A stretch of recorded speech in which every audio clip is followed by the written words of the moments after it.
नमस्कार. आज आम्हाला लग्न घरी जायचं होतं. तिथे आज देव नाचवायचा कार्यक्रम होता किंवा देव नाचवायचा कार्यक्रम होता.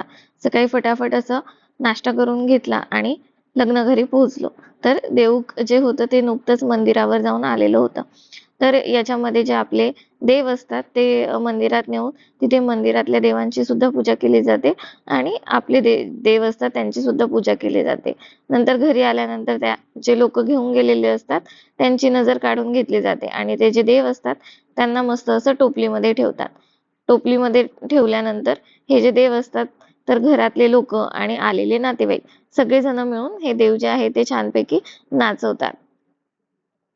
तर बघा इथे नवरदेवचे आई वडील जे आहेत हे देव नाचवत आहे.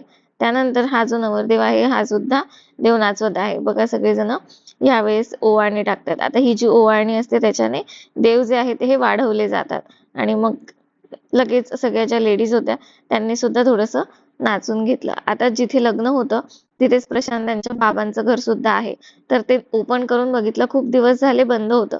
तर खूप दिवस बंद असून सुद्धा बऱ्यापैकी स्वच्छ आहे. फार घाण नाहीये. थोडीफार धूळ आहेच, पण जास्त घाण झालेली नाहीये. त्यानंतर अ, अष्टीवरांचा कार्यक्रम होता.